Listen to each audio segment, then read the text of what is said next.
All right, let's see, who are these people here? Page 25. At the bottom of the right-hand column, it tells us that it was Arthur G. Daniels, the General Conference President,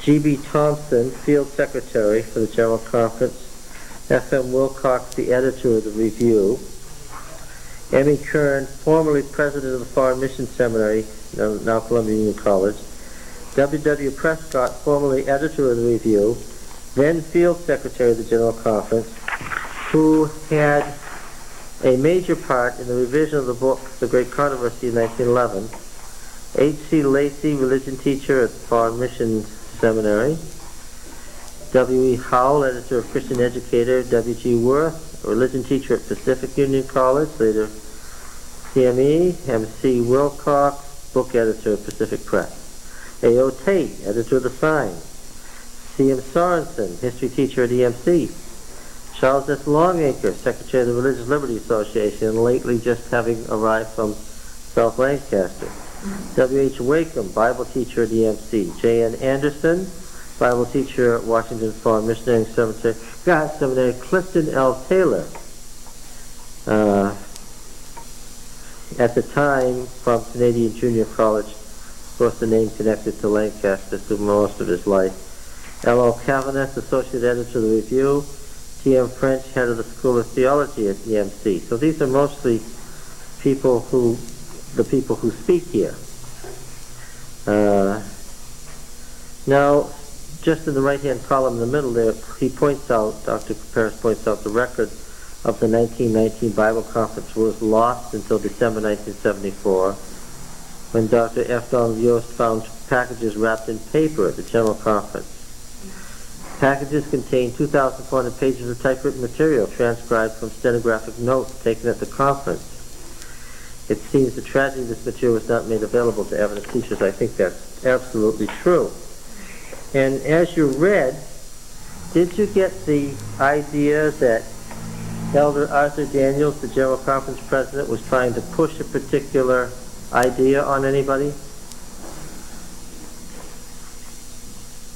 Well, I kind of got the impression that he was pointing back to the Bible as what we should put our faith in and trust in, and then, as the last resort, if you can't work out the understanding of the Bible, then go to the testimony. But the testimony should not be the main theme for understanding historically or the theology of the Bible.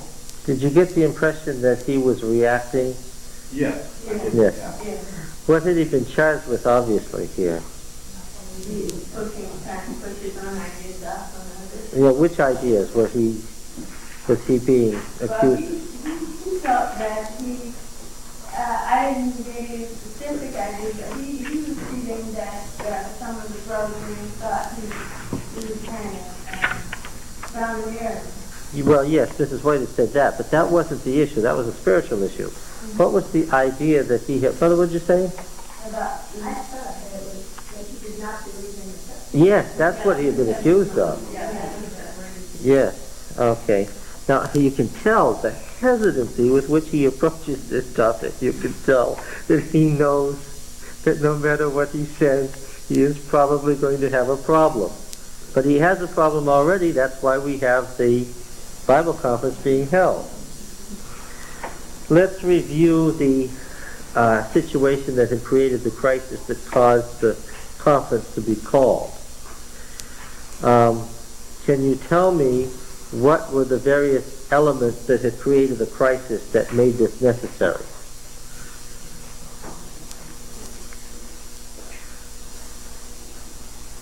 Give me two or three different things. There were two or three major factors that created a crisis piling on top of each other here.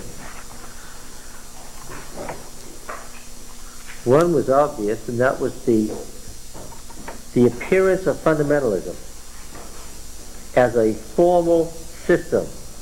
Most people had been fundamentalists without knowing it, right? I suppose if you kicked a person in 1885 and said, "Hey, you think the Bible contains any errors of history or theology?" What would the average person, say the average Adventist, have said? No. They may not have thought much about it. They may have accepted fundamentalism as a given. Okay? What caused fundamentalism to be formalized and to become a system?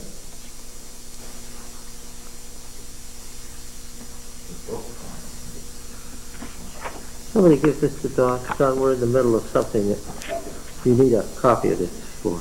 Do you have an extra one or another one? I think I do.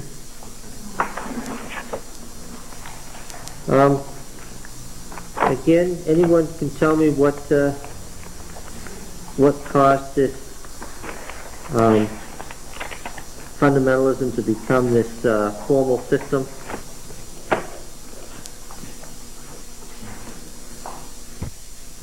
Well, publication of the tracts. Yes, the fundamentals, the publication of the tracts.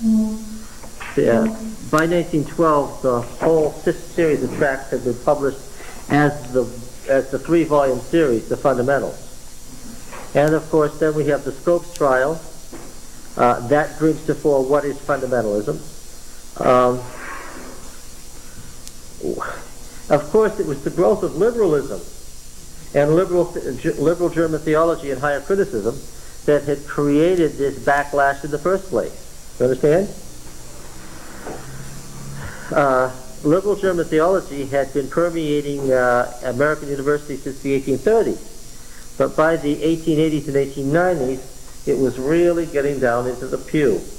People were beginning to realize that their pastor was saying that Genesis 1 isn't a historical record. Genesis 2 isn't a historical record. There was no Adam and Eve. There was no Garden of Eden. Man evolved upward. Gradually, they got these. The historical Jesus was a person that was imbued with the Spirit of God, not that he was the divine Savior of the world. People were gradually beginning to get the idea of what it was that their pastor had been trained to say. And they didn't believe that, and they were unconsciously fundamentalists. Then, consciously, they became fundamentalists through the influence of the tracts, the Fundamentals, being sent out to all the churches, and a Scopes trial called everybody's attention to what is fundamentalism. And most Adventists, despite Mrs. White's very clear warning by her use of the opening chapters, okay, that we now find in selected messages of Henry Ward Beecher's book on inspiration, despite her very, very clear warning, and we're going to look at those chapters in detail, nevertheless, we can say with great certainty that most Adventists remained in 1912 fundamentalists, right? Now, of course, by 1912, Mrs. White's influence had waned because she was very old, and much of her work was being done by her staff. And by 1915, she was dead. And then what created a real severe crisis in Adventism was, in 1909, the republication, the revision of Great Controversy that came out in 1911, but at the same time. And then, of course, in 1914, just a year before Mrs. White's death, the beginning of the Second World War, which Adventists generally said what? Was the beginning of the Armageddon War.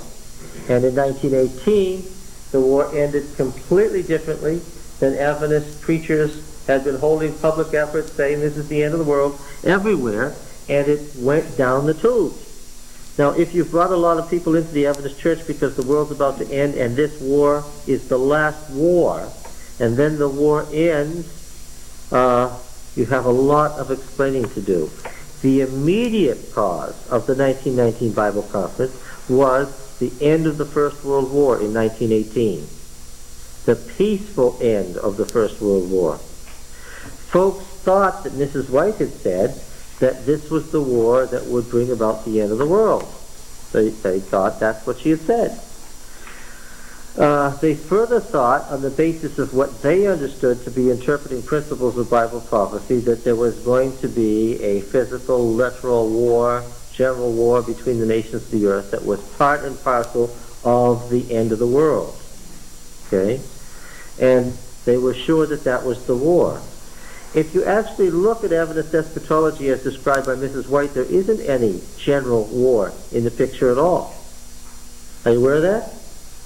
There is not, in fact, any nuclear war or any other kind of war in the end of the world as Mrs. White describes it. There's a war, all right, but what is it?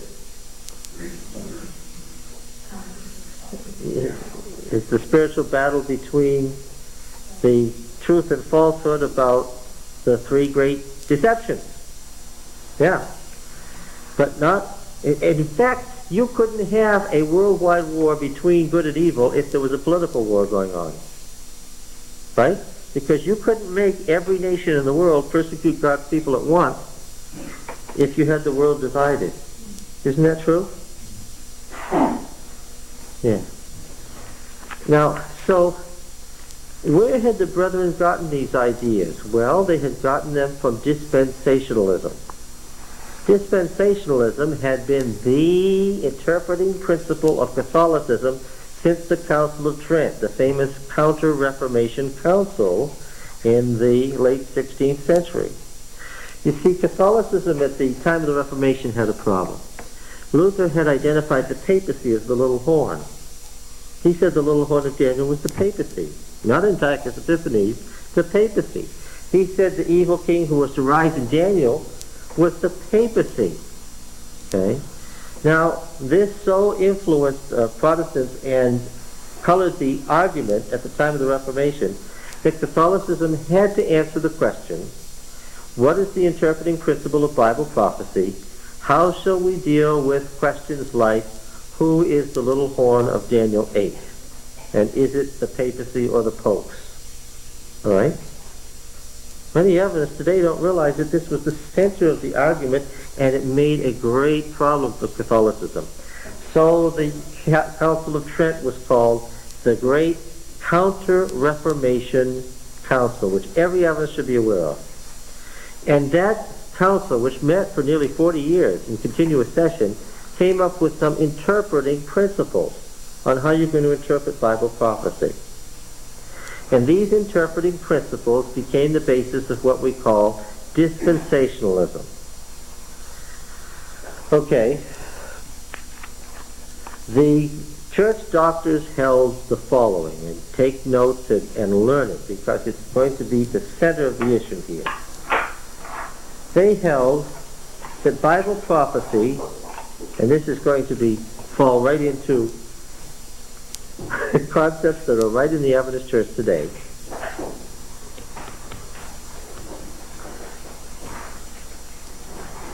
No, I don't think that the Adventist Church is being systematically taken over by the Jesuits.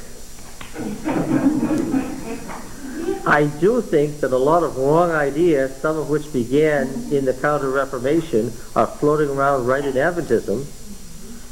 At the rate I see things going, the Catholic Church wouldn't have to work that hard to take over Adventism. We're doing quite a good job of messing things up on our own, and they have their own problems. This same liberal conservative argument is going on in Catholicism. And by the way, just in a little aside here that has nothing to do with anything, the reason the Jesuits aren't taking over the Adventist Church or any other church is that the Jesuits are not the Pope's Black Army. Do you know what the Jesuits actually are in Catholicism? They're the great thorn in the papacy's flesh. Why? The Jesuits are the teachers. Are they liberal or conservative? Conservative? This shows your misunderstanding of Catholicism. They are the ultra-liberals. They're the teachers. The Pope has reappointed the changed generals of the Jesuit order, trying to bring them into line and bring them to heel, because the Jesuits have been responsible for transmitting these liberal arguments into Catholicism more than any other group. And if there's any group that's frowned on in the highest circles of Catholic administration, it is the Jesuits. If you want to say who does the Pope mistrust most deeply in his own ranks, it's the Jesuits. The Pope would never send a Jesuit out to undermine somebody else's church, because the Jesuits are watched closely in their own church. They have a long, long reputation of being liberals who can't be trusted. Those are the facts. So, but it's, because the Jesuits way back in the 16th century were conservatives, doesn't mean that's the case now. And it just shows how we get these stereotypes in our minds. Okay? Now look, here's what the answer was. You see, you've got to understand, said the Church Fathers, that prophecy falls into two categories. There's two different kinds of prophecy in the Bible, the Council of Trent said. And if you recognize these two different kinds of prophecy, then it helps to explain who the little horn is. What kinds of prophecy are they? Conditional and unconditional. Yes. Now then, besides that, every prophecy was directed to a different age in the history of the church, or the history of God's people, not the church. There was the age of the antediluvian world. Okay? Let's bring this up here, Tom. The antediluvian. Well, I can spell it. I spell it out right. Antediluvian age. And that was governed by a covenant with Adam. And then they said there was another age, the Noachian age, and that was governed by a covenant made with Noah. And then there was the so-called Jewish age. And that began at Sinai, didn't it? Right? And that went over until the next age came into being. And what age is this? This is the church age. And that's what we're in now, said the Dispensationalists. And that will end in the middle of the 70th week of Daniel 9 when the rapture comes. And then we'll begin the kingdom age.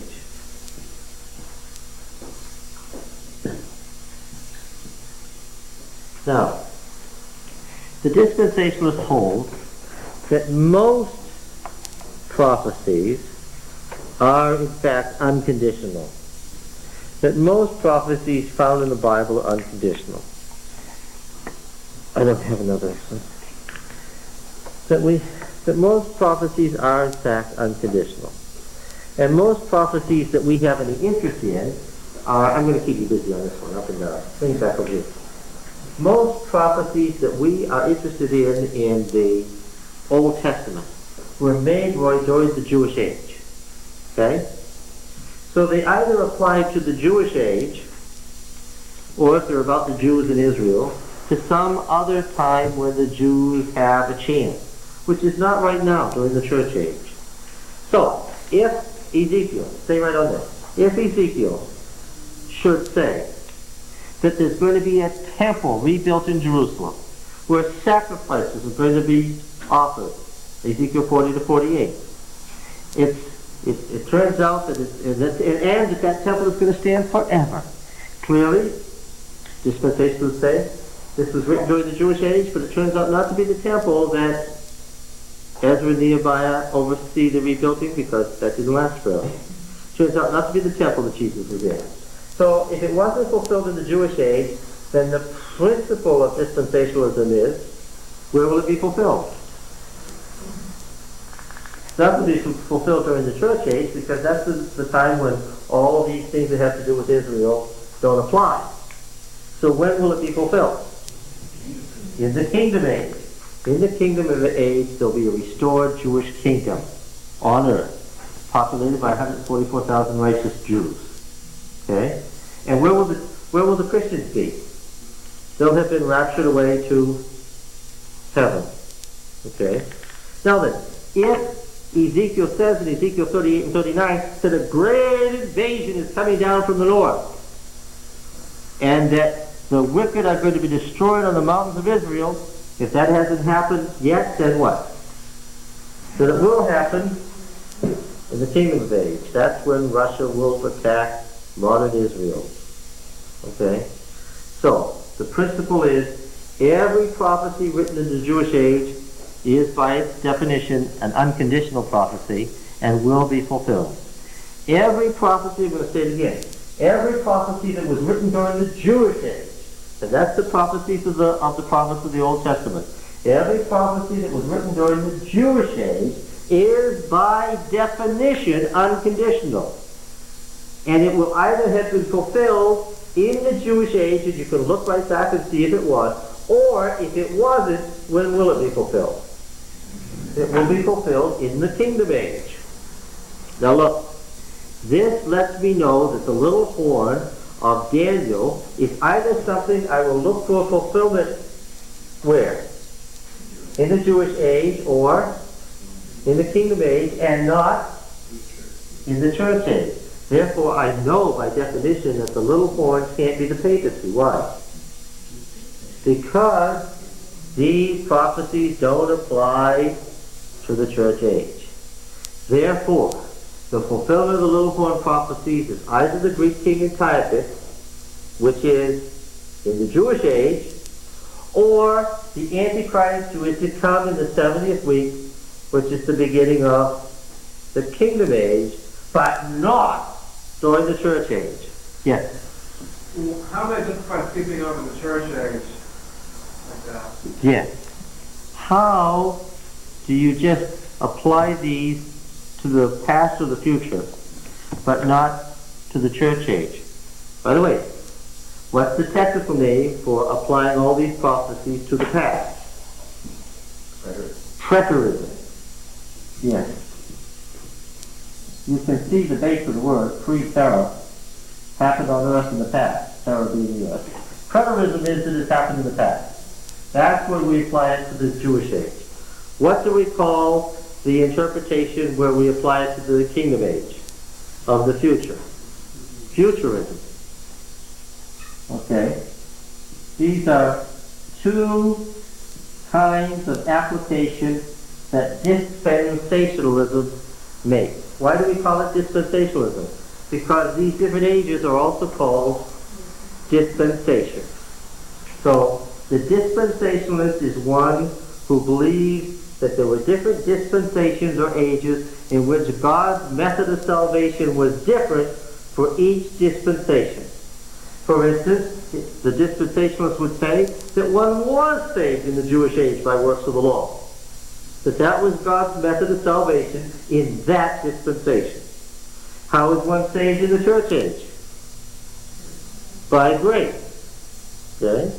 And in the kingdom age, well, it's a mixture. It's a little complicated there, depending on whether you're a Jew or a Gentile. All right? Now,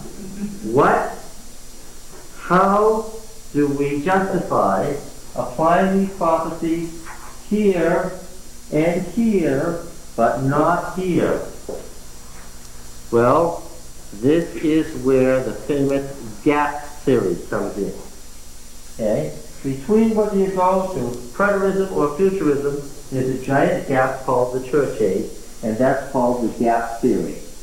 And it's most often explained this way. God showed the prophet something in the future. The prophet didn't know how near or far off it was. So the prophet just wrote it all together, and this is what he saw. Here's our prophet, and he's looking off into the distance, and he sees a prophecy. Okay?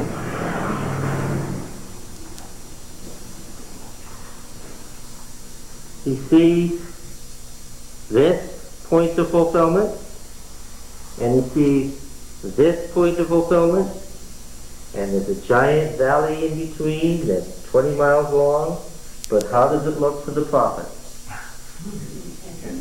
It looks as if what? This is all one thing, as if it's been telescoped together. But actually there was a giant gap, and the prophet what? Didn't know anything about the gap. And so as he wrote not knowing that there was a gap. So to Ezekiel, when he saw the invasion coming down in Ezekiel 38-39, he didn't know that was after the church age.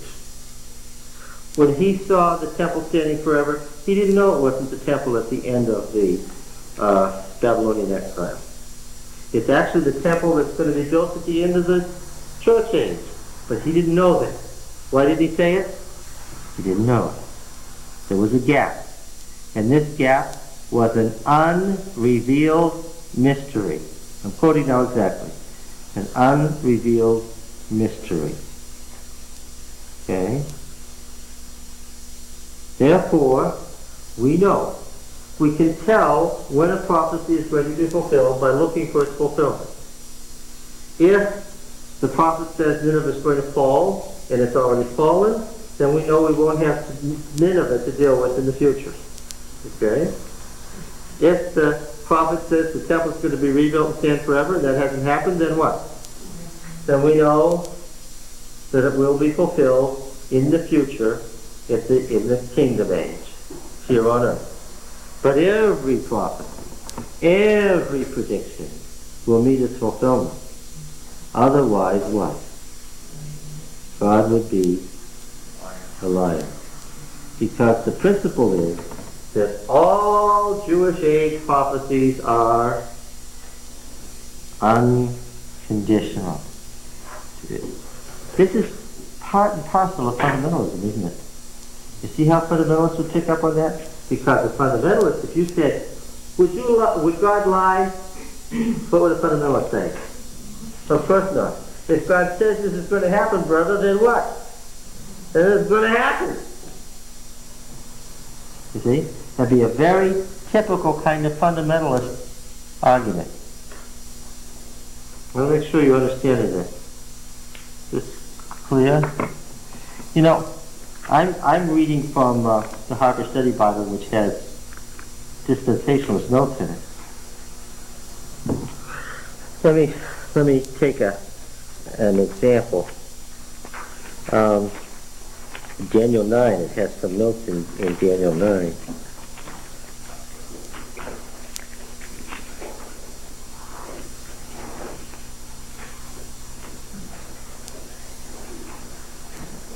Well, let me read in Daniel 8 about the little horn.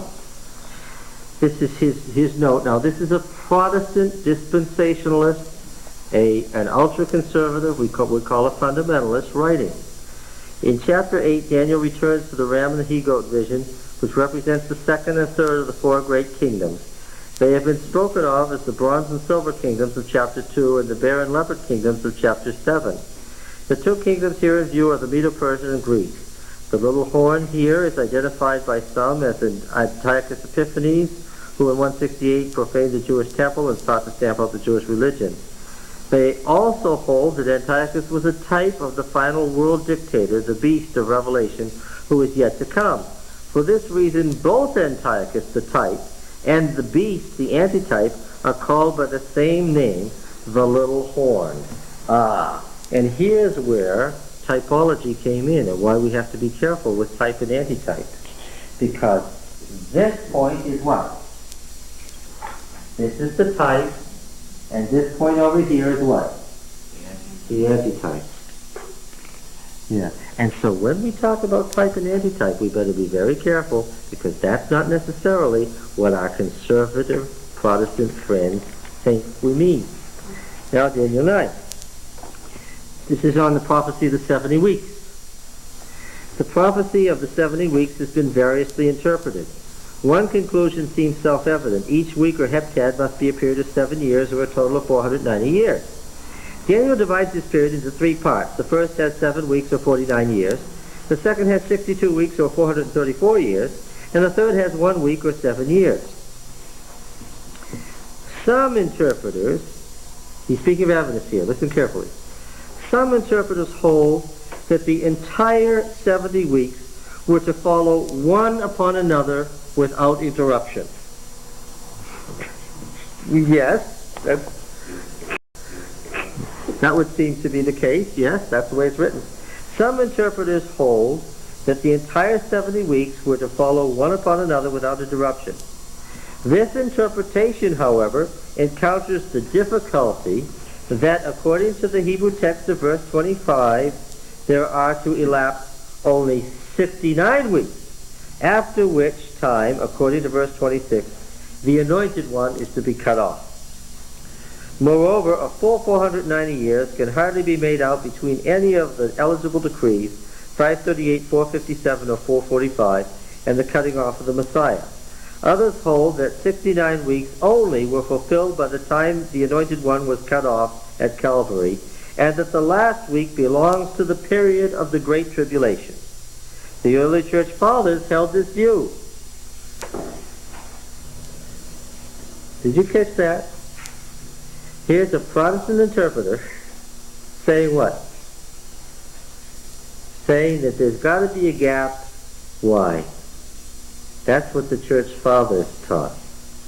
This was the appeal of the Council of Trent. The church fathers held that the church age was an insertion into God's original plan. Therefore, that's what we have to teach, said the Council of Trent. And here we find it in his notes. The early church fathers held this view. Some of those who hold to the latter view interpret the New Testament church age as an unrevealed mystery during Old Testament times, constituting a parenthesis until the beginning of the 70th week. Others who hold to the deferment of the 70th week acknowledge that the New Testament church was frequently alluded to in the Old Testament. The terminus ad quo for the commencement of these 69 weeks of years is stated to be from the going forth of the word of the decree to restore and build Jerusalem. This may refer to the divine decree or one of the three historical edicts, and then he mentions all three, and we'd have to discuss in detail why we choose 457. Number one, which is the one that occurred in 538, must be ruled out as coming nowhere near the time of Christ's ministry. Number three comes too late unless lunar years are used for computation. Only number two, 457, comes out right according to regular solar years, for it yields as a result AD 27 as the commencement of Christ's ministry. As with Nehemiah, render an account of the rebuilding of Jerusalem in 49 years during troublous times. Then followed 62 weeks, after which the Messiah was cut off for sin. One's view of the remaining week is colored by his whole scheme of prophetic interpretation. That's certainly true. What does he say about, in Ezekiel, about the fact that sacrifices are going to be offered in Ezekiel's temple? If you said Ezekiel's temple, Roy, is in the future, in the kingdom age, and you've got sacrifices, what could that mean? Christ has already died. Okay? This constitutes a problem for a dispensationalist. And so he does have the problem of what to say about the sacrifices in the temple in Ezekiel 40 to 48. And he alludes to this here. Ezekiel's prophecy, chapters 40 to 48, is replete with difficulties for interpreters of all schools of thought. Now, it's not replete with difficulty for us at all. God intended that certain things happen after the exile, and they didn't. Why didn't they? It was conditional, and God's people didn't meet the condition. That's the end of the difficulty. Unfortunate, but those are the historical facts. No difficulty at all. But of course, if you're presuming that every prophecy written in the Jewish age has to be fulfilled exactly as written, then you've got a problem with these chapters in Ezekiel. All right? These chapters are thought to refer to the kingdom age, since they have never found any recognizable fulfillment up to the present day. And there's the interpreting principle of dispensationalism as clearly as could be. We look through history. We dust off all the history we can, and if we can't find something that seems to be the fulfillment, then what do? We throw the fulfillment into the future kingdom age. It's a great way to interpret the Bible.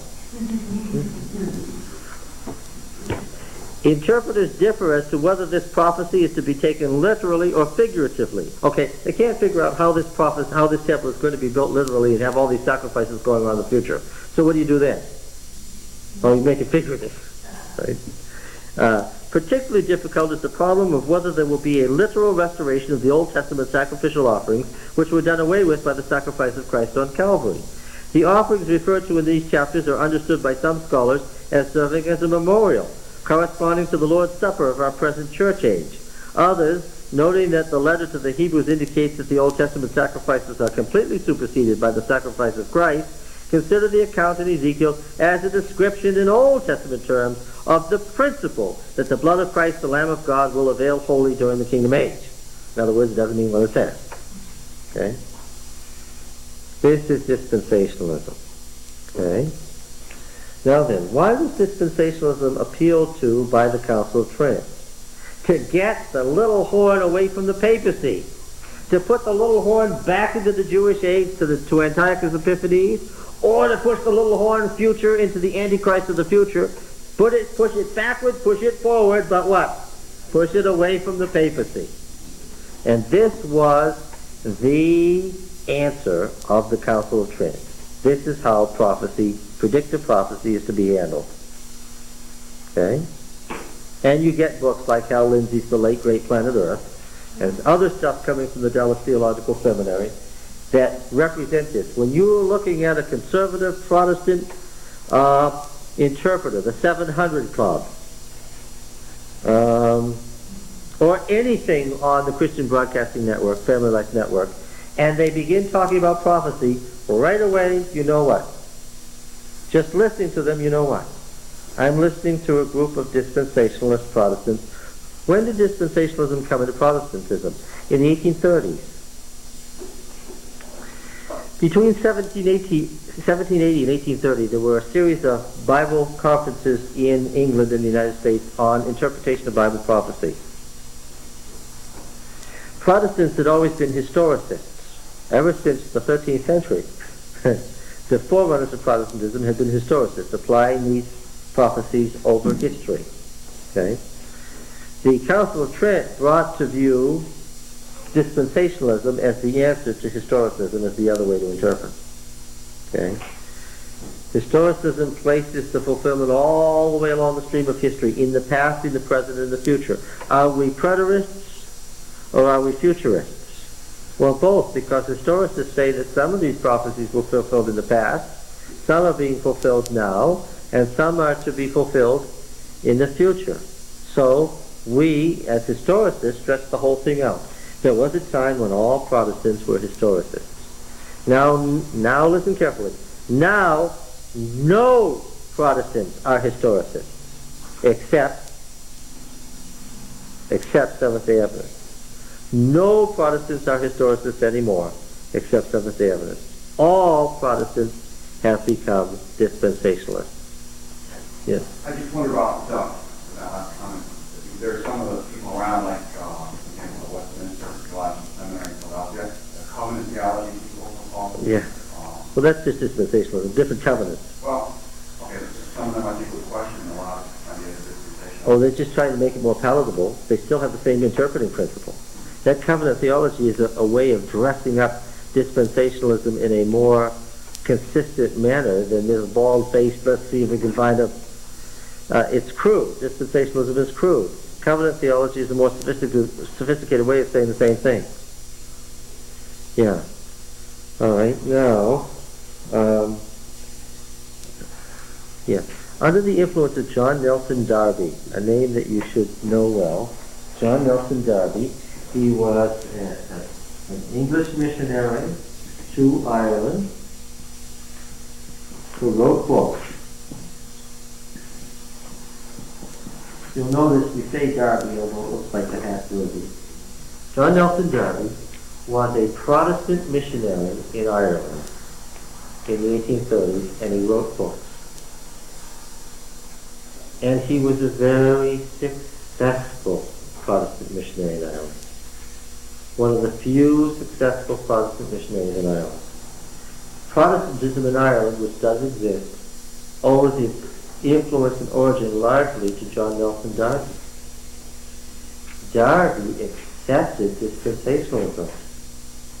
He was among those scholars who studied Bible prophecy and wrote books between 1780 and 1830 and concluded that dispensationalism was the correct way to interpret Bible prophecy. And as a result of John Nelson Darby, other Protestant thinkers began to accept the idea that dispensationalism was the correct way to interpret Bible prophecy. This was going on in the 1830s, right along with Millerism. Millerism was the great high point of historicist interpretation. And right along with it, as you look back and you look at what others were saying about Miller, they were arguing against him on the basis of dispensationalism. They were saying Mr. Miller has it wrong because these prophecies refer to the past, or conversely, these prophecies refer to the kingdom age of the future. That's what's wrong with Millerism. Millerism was the great high point of historicism. Historicism faded after Millerism because Christ didn't come. Right? Yes. All right. So, now, when you got this system here, the war, the tribulation war at the end of the church age and the beginning of the kingdom age was a literal war, a battle here on earth waged by an antichrist political power. Okay? And it became a political battle. And at the time, the Ottoman Turks, the infidels from the east were interpreted. And then, of course, it wasn't hard to interpret that later as being Russia or China or Japan. And every time there's a war, it just got extended to whoever the bad guy from the east was at the moment. You see? Now, did any of these ideas infect Adventism? And I use the word infect, like plague or disease. Did any of these ideas infect Adventism? Was anyone here ever led to believe that Armageddon was a war between East and West? Yes? Well, who was the bad guy from the East that you were told about? Russia, because we lived in this century. Earlier, it would have been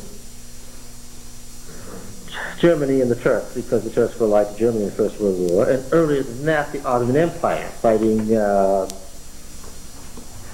France and Britain, right?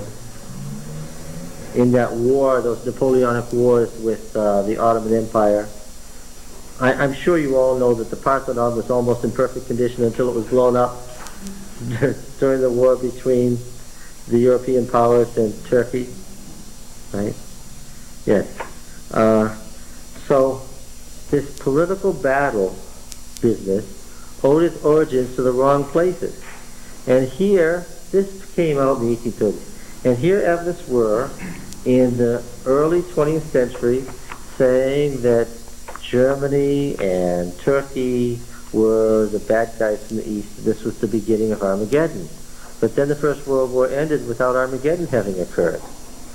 So the brethren got together to see if they could figure out what was the proper interpretation of Bible prophecy. Now, mind you, most of these gentlemen, and there's at least one lady here, were consciously, unconsciously, what were they? They were all fundamentalists. And fundamentalism was linked to this idea of a literal battle between East and West. Can you see the problem? Any questions so far? We've got to proceed carefully here, so otherwise we'll just muddy up the waters further.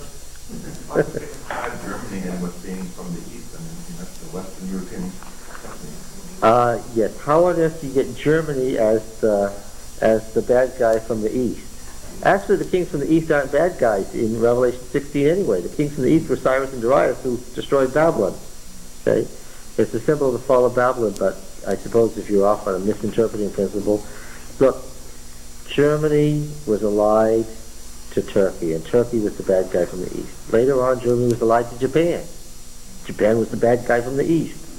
Right? Yes. Backing up a little bit to the Council of Trent. Yes.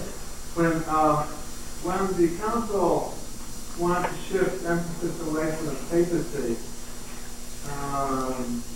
and put the prophecy in the past and the future, do you think it is so because they actually, simply because they perceive it as a threat to them, or because they actually believe it might be really true that the papacy might be a little more? Well, I can't speak for what they believed in their innermost hearts about whether the papacy was a little horn. They were following a consistent principle. You see, Augustine had said in his City of God, 405 AD, the City of God, famous right? He had said that the church was the kingdom of God on earth, and that this was the 1,000-year reign. That Christ, in founding the church, had begun the millennium, the 1,000-year reign, and that they were between the old Jewish age and the age of the kingdom that would come in 1000 A.D. Okay? That is why you can go all over Europe and see Romanesque cathedrals. And you can find that they were completed in 990, 992, 997, 994. Why all over Europe do you find cathedrals that were brought to completion in the 990s? Because people believed strongly throughout Europe in that decade that what? At the year 1000 A.D., Christ would come. This is like 2000 A.D., right? And the reason, you remember that the Romanesque cathedral doesn't have the great spires of the later period. It has the flat tops. Why? What were those flat twin towers with flat tops for? Every city hoped that Christ would come down, and at his second coming would come down and stand on their cathedral spire. And they believed, remember, they believed in merit. And they believed that by building these cathedrals, they were earning merit in Christ's favor. And as they built the biggest and best cathedral and worked on it hard enough and spent the most money, that at the second coming, Christ would come there, resurrect their dead first, and they'd be the first to go into the kingdom. These ideas have a way of hanging around, right? They just don't go away. Yes. The important thing is to know that these things happen, right? Right? If you don't know it, then what's that old saying about if you don't know the past, then you're doomed to repeat it, right? Now, and of course, once you had Augustine starting the trend of different ages, right, that he was just representing what the other church fathers like Tertullian and others were saying, that this church here is a new age, a new covenant, if you will, a new dispensation.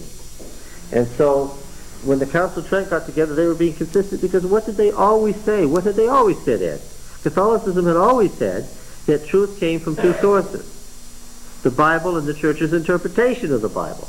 And they could look back to the Church Fathers and point to considerable body of teaching that said there were ages.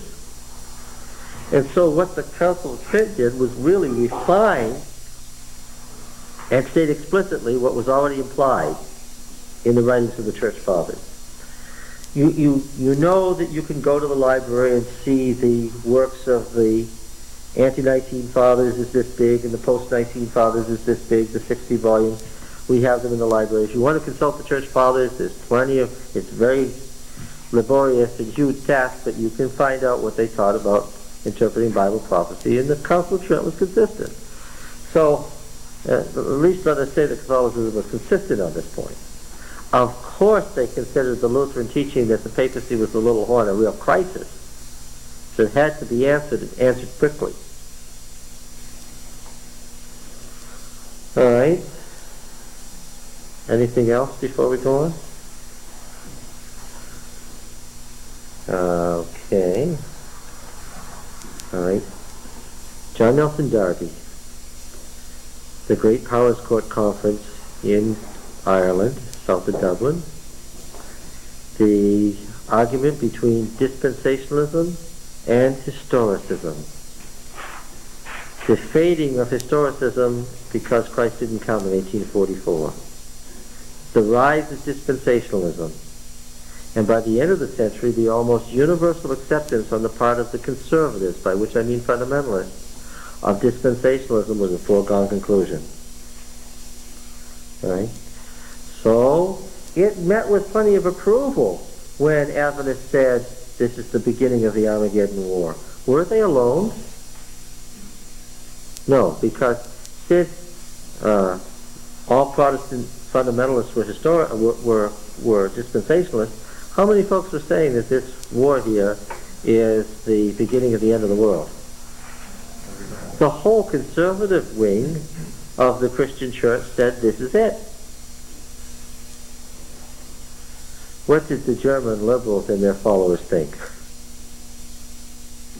They thought it was all nonsense, but after all, you've got to remember that the First World War was a war against Germany. Therefore, German ideas were what? Not very popular. Yes, very unpopular ideas, yes. Of course, the liberal seminaries pretty much grinned and bore it with this outpouring of end-of-the-world stuff during the First World War. And we have right in our own museum room evidence posters for lectures about the world soon ending and the beginning of Armageddon based on the First World War. See? But most of us who are in this room remember Adventist interpretation at the Second World War. Either you or your parents or your grandparents heard about that Second World War interpretation, right? I guess there was not as much crisis the second time around because it was the second time around. Nobody held a 1946 Bible conference saying, "What's wrong? The world ended." Right? But that's the background to the 1919 Bible conference. Right? And the confusion, the genuine confusion that the brethren brought to the Bible conference. The section we're reading here isn't the paper. There were 2,400 pages. Their papers were about interpretation of Bible prophecy. And guess what? Take a guess. As the brethren thrashed about for an interpretation of Bible prophecy, as you read their papers, what do you think most of them were? What interpretations did they follow? What principles of interpretation did they follow? What? No. They were dispensationalists and they were fundamentalists. And they were confused. And they couldn't figure out why, on the basis of what they believed to be true, things weren't happening the way they were supposed to be happening. And you see, then they could draw a quote here and a quote there from the late Ellen White to make it seem that this is what she had taught too. Yes. Now, July 30, 1919.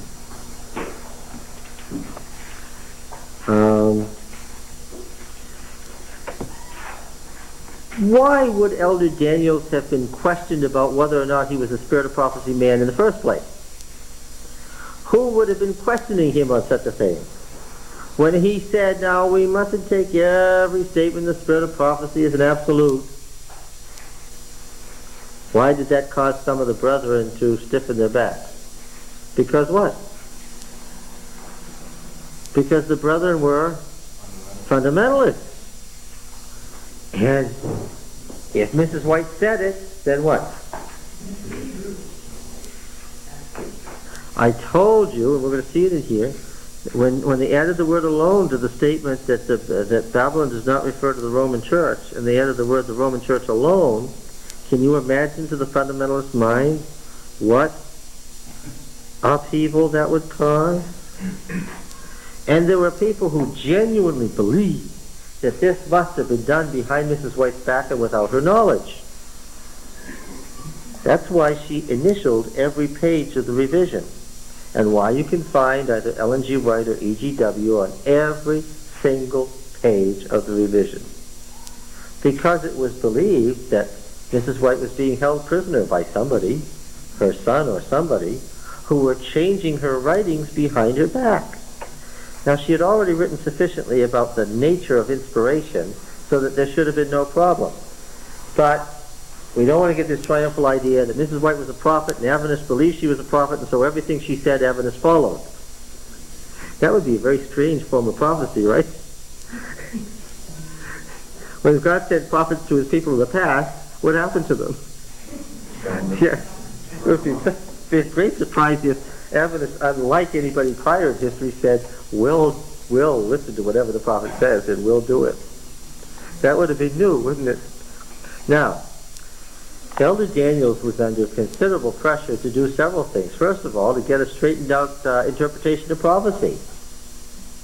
and also to get a straightened out understanding of how inspiration works, both the Bible and the spirit of prophecy, meaning Mrs. White's writing, because there were all these questions. They had lately passed through a crisis that you alluded to that wasn't clear, and we're going to read when we read Holoviak's paper in detail. But the problem was that some folks that said the daily that was taken away was the Christ ministry in the heavenly sanctuary. Now, Mrs. White had written in early writings that prior to the disappointment in 1844, all the brethren were united on the correct view of the daily. Now, when the folks went back to see, well, what did the Millerites believe about the daily? They believed that it was the taking away of the daily ministry of the temple in Jerusalem by the Roman Empire. Okay?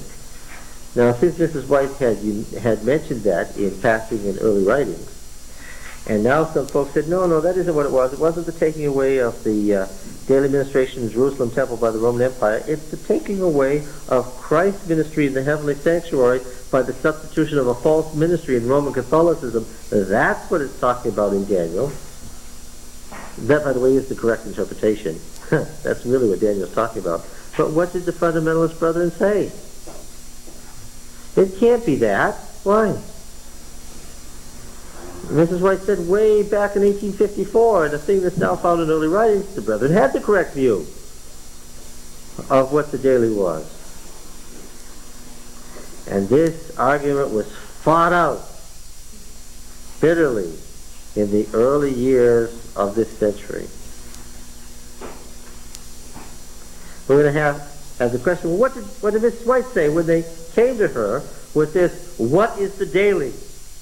And what did you mean when you said such and such, if you think these other brethren can say such and such now? Right? All right, now, against this background, Elder Daniel is here to explain. He's got some explaining to do. This was at a time when the chief church administrator was also expected to be the chief theologian. That's a prescription for the papacy, isn't it? And they wanted Elder Daniel to answer and answer now. So how does he handle this here? Well, Elder Howell opens the conference and says that he's asked Elder Daniel to give us a talk. Elder Daniel says, I've been a little uncertain in my own mind as to just what line it would be best to follow. There's so much in this that it cannot be fully presented in one talk, and I regret missing the mark and taking up that which would not be of most interest to you, and so I finally decided that I would prefer to have a roundtable talk. I would prefer to have you question me, and then I would try to answer such points as are of most interest to you. I may not be able to give another talk here. You probably would not have the time, and so I would like to make the hour most profitable. I'll present one or two points as briefly as I can to start with, and then I'll open the way for questions. Well, okay. What's he doing here? He clearly does not wish to present a presentation, an hour presentation on the nature of inspiration or the nature of Ellen White's inspiration, and I don't blame him. First of all, I want to reiterate what I stated in a talk I gave some evenings ago on this subject, that I do not want to say one word that will destroy confidence in this gift to this people. I do not want to create doubts. I do not want to in any way depreciate the value of the writings of the Spirit of Prophecy. I have no doubt in my own mind. I do not know whether every man can say that or not, but I can say that with all honesty, I've had perplexities through the 40 years I've been in the ministry. I found something similar to that which Peter referred to in Paul's writings, hard to understand. You know, Peter said that, and I've had personal testimonies come to me that I could not understand. That is a remarkable thing, isn't it, for a man to get such a message as that? For that is what nearly all doubters hark back to when they get away from us. They got a testimony they could not understand and believe. I could not understand then, but time has helped me to understand, and I have concluded that we do not see from the Lord's standpoint, we do not know as much as the Lord knows about ourselves. So when he reveals things that we do not understand, it's because he knows more about us and our tendencies and dangers than we do ourselves. The first one I got threw me into confusion, charged me very strongly with sort of, well, I'll put it in the worst form, a tendency to domineer over my brethren in administrative matters, not giving them the freedom of mind and thought that they were entitled to. I didn't understand that. Why is he making his personal testimony here at the outset? He wants to put to rest what? Yeah, that he was a doubter in the spirit of prophecy. So he says, I met things that were hard to understand, and yet I don't doubt the genuineness of the gift. Now, near the end of his opening statement, at the bottom of page 28, in the right-hand column, just how much of that is genuine and how much has crawled into the story, I do not know. But I don't think that is the kind of proof we want to use. He's talking about the miracle. Question. These miracle stories that we call, there's a technical term for them, prophetic legend. We find them in stories about Elijah and Elisha. We find them in Ellen White's writings. Tell me some prophetic legend stories about Ellen White. She held the Bible up while she was weak and frail and could hardly walk. She held it up for how long? Half an hour. What'd she do? She was one of those big old family Bibles. What did she do? She turned to the text without looking at them and pointed them out. Yeah. That's a miracle story. Got any others?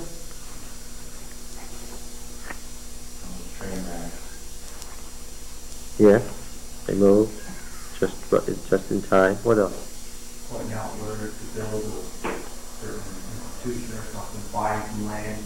Yes, the Avondale School and the furrow and the plowed furrow, and this is good soil. If you're wrong about saying this is bad soil. What else? She sent a letter from Australia that was posted many weeks ahead. And I think it was just, what's called, in Michigan, they were about to hire Jennifer teachers, teach English, and the letter arrived at the time they were going to hire them. She sat there waiting while he read the letter. Oh, I think of a number of letters. The letters that came to Elder Daniels in 1901, just before his confrontation with Dr. Kellogg. We could think of the Mrs. White waltzing into the Dying Tabernacle at 5 o'clock in the morning after the Salamanca vision, several months after the Salamanca vision, and writing about how they were going to handle religious liberty questions, and whether they were going to make the Sabbath an issue or not. It was the time of the Columbia Exposition and whether it would be open on Sunday. And saying how, what the wrong attitude had been taken by some, and saw the man holding up the paper and describing that meeting that you had some months ago, and everybody being in consternation because the meeting she was describing had happened the night before and had only broken up a half hour earlier. Famous story. The Salamanca vision. What else? Vision, not breathing. Not breathing. Parkville, Michigan, the spiritualist doctor running out, screaming, she doesn't breathe, she doesn't breathe. Yes. What are some others?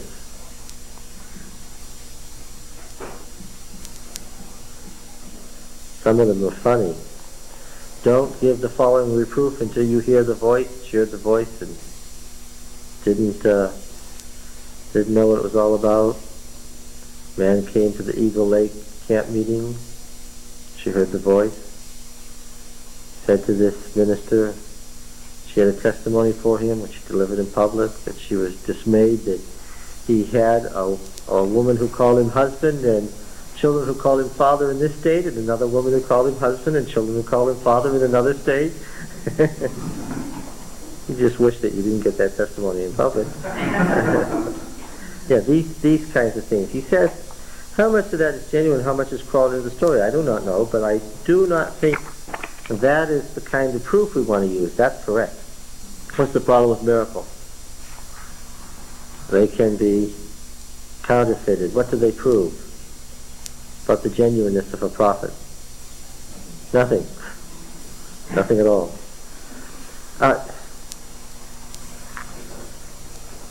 Brigham Young had the gift of prophecy, he said. And remember, he was ill and in the wagon. And he said, stop here, that God will feed us manna in the desert, and the quail in the the birds came the following day, saved them, and that's why they set up Salt Lake City. It was a miracle. It was a miracle. Those birds shouldn't have been there. Does it prove anything? No.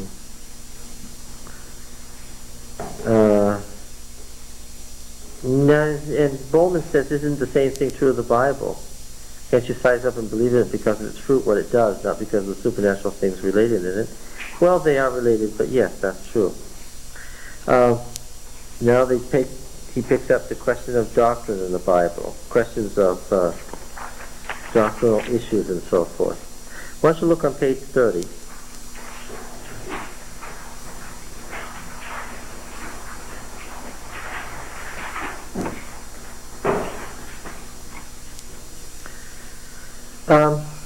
Elder Howell says to Elder Daniel, I am sure the teachers would like to have some suggestion on the use of the spirit of prophecy and its writings in their teaching work.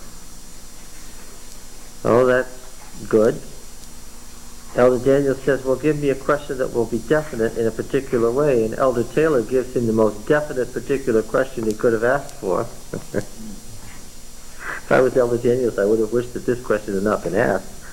But he asked for it. Elder Taylor says, right to the point, I would like to ask you to discuss for us the exegetical value of the testimonies.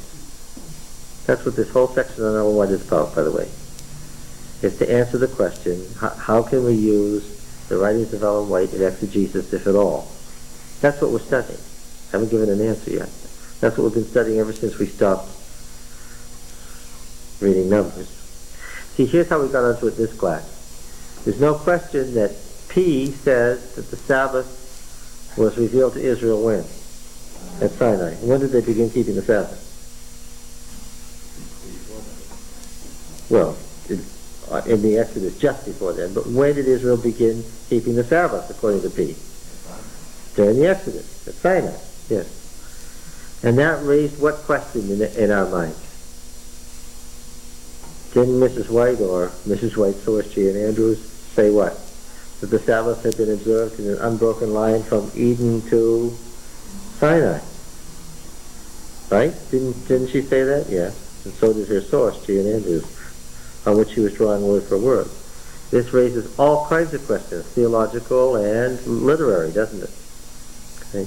We haven't given any answer yet. But that's the question. Elder Taylor is asking it just right. I would like to ask you to discuss the exegetical value of the testimony. Of course, I think it is generally understood that there are many texts to which she makes no reference. There are many texts that she explains, and there may be other explanations that are equally true that she does not touch. But my question is really this. May we accept the explanations of Scripture that she gives? Are those dependable? Very good question. Elder Taylor was right on the mark.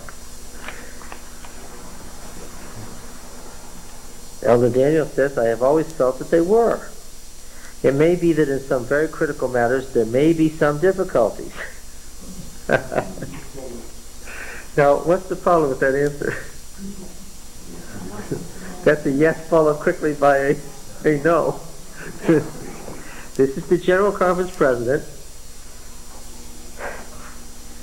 speaking to the chairman of a Bible department with other chairmen of Bible departments and directors of the work around them. Do you sense the problem here? And nobody rose up and said, Elder Daniels, you've given us two answers and you must be weak on the spirit of prophecy. They all continued to search with him. Did you get any idea here that they weren't also asking the same questions? Not surprising that they buried this Bible conference, is it? It may be that there are, in some very critical matters, there may be some difficulties, but I have used the writings for years in a way to clarify or elucidate a thought in the text of Scripture. Take Desire of Ages and Patriarchs and Prophets, and reading them through, I have found many instances of good illumination. No wonder Elder Daniels was in trouble. Why? What did he just say there? I found many instances of good illumination. Is that what Elder Taylor asked for? What was he asking? Are they reliable for exegesis?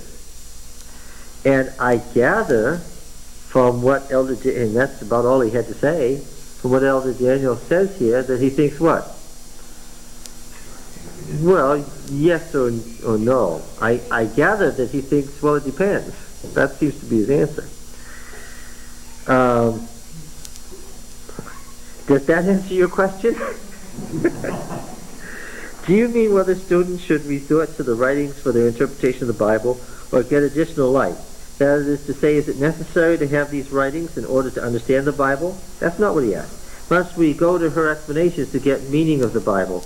Is that the question, or is that involved in it? Not directly, but possibly indirectly. But I'll give a more concrete example. We will suppose that a student comes for help on a certain scripture and wants to know what it means. Is it proper for the teacher to explain that scripture with perhaps other scriptures illuminating the text, and then bring in the spirit of prophecy also as additional light on the text? Or suppose two students differ in the meaning of the text, and they come to the teacher to find out what it means. Should the teacher explain the text and then use the testimonies to support the position he takes? Or still a third case. Suppose that two brethren, both of them believers in the testimonies, and of course believers in the Bible primarily, have a difference of opinion on a certain text. Is it right for them in their study of that text to bring in the spirit of prophecy to aid in their understanding of it, or should they leave that out of the question entirely? Well, for clarity, he gets the high marks, right? I understand exactly what he's asking. On that first point, I think that we are to get our interpretation from the book primarily. I think that the book explains itself, and I think we can understand the book fundamentally through the book without resorting to the testimonies to prove up on it. The spirit of prophecy is the Bible's own expositor. Yes, I've heard ministers say the spirit of prophecy is the interpreter of the Bible. I heard it preached in the General Conference many years ago when it was said that the only way we could understand the Bible was through the writings of the spirit of prophecy. And he also says she was an infallible interpreter. That expression has been canceled. That is not our position, says Elder Sorensen flatly. Yes, but brethren, you have now gotten off of Elder Taylor's point. So maybe we should ponder for a moment. What do you think? Before we find out what Mrs. White said, when the brethren were all in an uproar, when the leading brethren were in uproar over the daily, and the issue was not merely the daily in Daniel 8, but Mrs. White's interpretation of the daily in Daniel 8. Before we go to what Mrs. White said, and this had already happened. This had happened already. In the prior 2 decades before this meeting, this had happened, and some of those who had been involved in that were sitting there. Before we go to that, let's just say, what do you think, before we go into detail, what about it? Use of the spirit of prophecy in exegesis of the Bible. And you know what we mean by exegesis. Do you know what we mean by exegesis? Exegesis is trying to determine the original meaning of the text for the author and the people to whom it was directed, isn't it? The actual, precise, distinct from all other possible interpretations, intention of the text in its original setting. Now, of course, we've noticed the Bible scholars have, and we've seen it ourselves in our own study, that a text may have had one intention in its original setting, but further editing may have placed it in a somewhat different meaning, right? Okay. Could you explain a little bit about the division, the church that year, the German church, what is the new organization? You saying it wasn't his reading? Oh yes, Elder Conradi had taken them off in a different direction, and Elder Conradi's argument was that they should believe everything that Seventh-day Adventism believed, that they were Seventh-day Adventists, only what? They ought what? Remember? What did Elder Conradi say that influenced the European division so greatly? We only have one problem, and that is we must not take the writings of Ellen White as inspired, in the sense that the Bible writings are inspired. We believe everything that Ellen White taught, but what? We cannot say that her writings were inspired. Well, of course, this followed upon the fact that there wasn't English evangelist who had rejected the idea of a heavenly ministry in the heavenly temple. Yes. And Dr. Kellogg's opening a series of hospitals in Europe, which he owned personally. And then he left the church and took those hospitals with him. Yes. When was Dr. Kellogg's final break with the church? 1906, right? And of course, all of this had been preceded way back at the time of the 1888 General Conference by the position Mrs. White took with Waggoner and Jones against the majority, and the feeling on the part of many people that Mrs. White was engaged in removing the old landmarks. And we're going to look at that quote, "What are the old landmarks?" A quotation under a sentence, under a title, "What are the old landmarks?" And of course, that explosion resulted in somebody's departure too. Who departed at that time, after the 1888 General Conference? Have you all heard of Dudley M. Canright and his book, Seventh-day Adventism Renounced? Yeah. All right. And all of this is the background here. Now, what about it? What about it? I think to yourself is a lesser life. Well, anything that's later is going to be lesser. Anything that is deriving its authority from the Bible is going to be lesser. But once you say it's inspired, you have all sorts of problems. Once you say it's inspired, you append authority to it, right? The question is, that's being asked by Elder Taylor here is, what is the value of the Spirit of Prophecy writings for exegesis of the text? Did it have anything to do with when you were trying to hammer out the doctrines of the church, that her mind was mocked? And so they had prayed and studied, and sometimes studied all night and argued and disagreed. But then her mind would be open and the light would come. The writings of those who were present and Mrs. White's own statements, when compared together, show that Mrs. White was in all three places. She was behind, following what other people said. She was in the center, saying this new thing as they said it, or she was in advance, saying something that her group had never said before and saying, this is the truth, this is what my vision says. Sometimes she was behind, and the visions were after all the study. Other times the visions were right as the study was going on, and other times it was in advance of anything anybody was even thinking about. So it's not any one of those when you look at the records of the 1850s.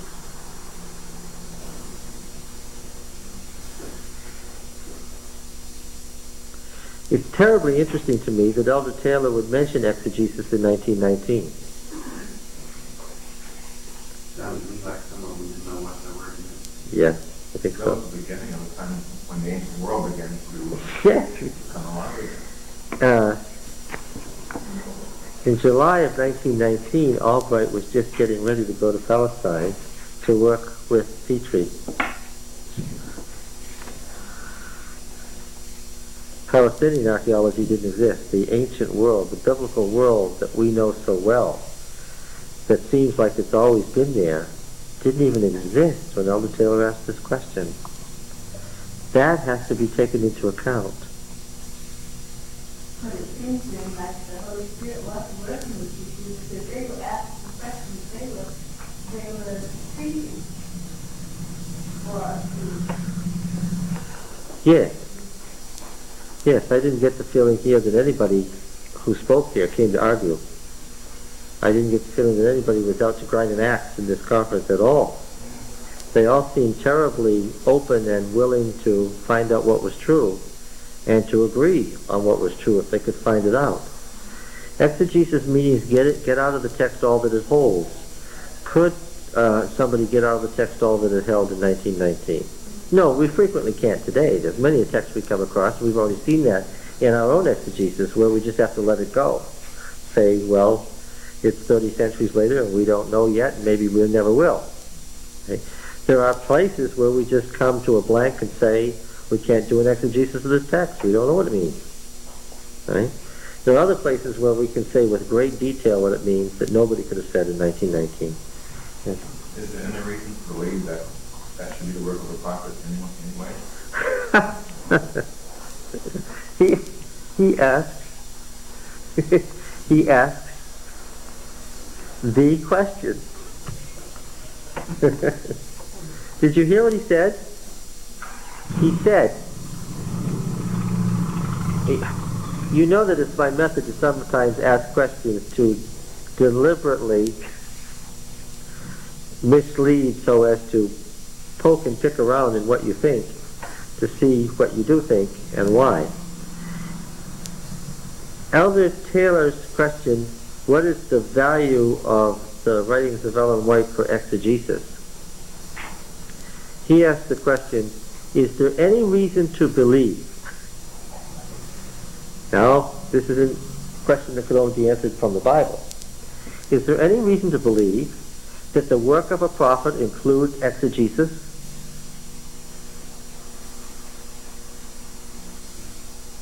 Yes? I would say no.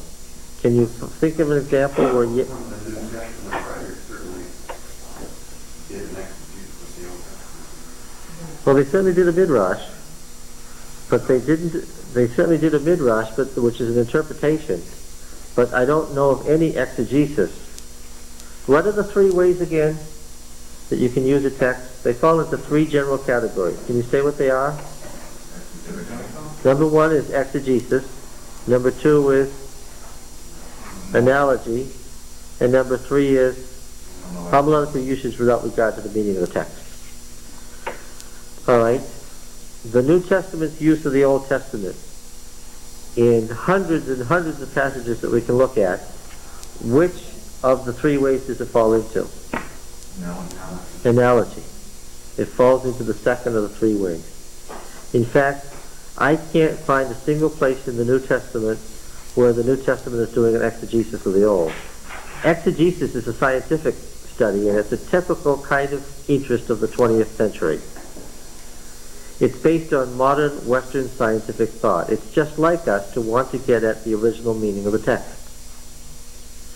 And then go on to the secondary meaning and its value for us today, based on what it meant first, right? Most people hadn't thought about exegesis in the 18th and 19th century because it had not occurred to them that the text meant something different in the ancient world than it meant as they read it, right? It didn't occur to the average reader in 1890 that this passage in Daniel might have been about Daniel's own day, that these four medals represented four reigns that were to occur before the kingdom was set up at the end of the Babylonian exile. It would not have occurred to the reader that Daniel's great problem at the end of the exile was he expected the Messiah to come on the basis of all the pre-existing prophecies, that he expected the Messiah to come. And his question was, as he approached 535, why has the kingdom been set up so the Messiah can come? Actually, Daniel 2 meant something utterly different than a Millerite or any other interpreter would have made of it, exegetically. Okay? Would it have occurred to a reader reading Daniel 2 that it's not about four world empires, it's about four reigns of four great world emperors in Daniel's own day? And they were. And they were. Nebuchadnezzar. Well, that's one of them, but say them in order. Nebuchadnezzar. Who was number two? The book of Daniel itself tells you. Belshazzar was number two. Who was number three? Darius the Mede. And number four? Cyrus the Persian. Look, Daniel was told in Daniel 2 that there would be four great world emperors, and then a period when world empires would be shattered and there would be petty kings and client states, out of which would arise the Messianic king. And then the book of Daniel goes on to discuss how many world emperors. Not by accident. Four and only four. And there's no question as you read through Daniel that Daniel sees these four as what? As the fulfillment of the dream of Daniel 2. And his question is, in Daniel 8 and 9 and 10 and 11 and 12, His question is what? The time has arrived, but what? The Messiah has not. Why not? If you read the book of Daniel exegetically, all those wonderful theological arguments that have been going on in Adventism disappear. Because they think our analogical interpretation is what? It's the exegesis. Yeah. There wasn't one person sitting in the room that day that would have thought that Daniel 2 was about Daniel's own day. I'm going to say something here, and we'll explore it at great length. Historicism is based on the principle of analogy. Every time you get a historicist interpretation of the Bible, every time you get a historicist interpretation of the Bible, you are doing an analogy from the original event. That's what historicism is. It's not just the New Testament's interpretation of the Old. We can look at the later prophets' interpretation of the earlier prophets. I can look at how did Zechariah interpret Daniel? How did Malachi interpret Daniel? How did Daniel interpret Jeremiah? How did Jeremiah interpret Isaiah? How did Isaiah interpret the messianic prophecies of the Davidic monarchy? Okay. Now I can look at prophets interpreting prophets. And I can look at Bible editors interpreting prophets. I know Amos was talking about the northern kingdom and the northern kingdom only. I know that when he left Tekoa and made his way to Bethel and Jezreel and Samaria, he was denouncing the northern kingdom and saying it had come to its end. But when they put the book together, to whom did they apply it? By analogy. When we got the book of Amos, to whom is it applied? By the time the book was written, the northern kingdom was dead and gone. Well, you could say then the book of Amos was useless. They applied it to Judah. And what kind of an interpretation is that? That's an analogy.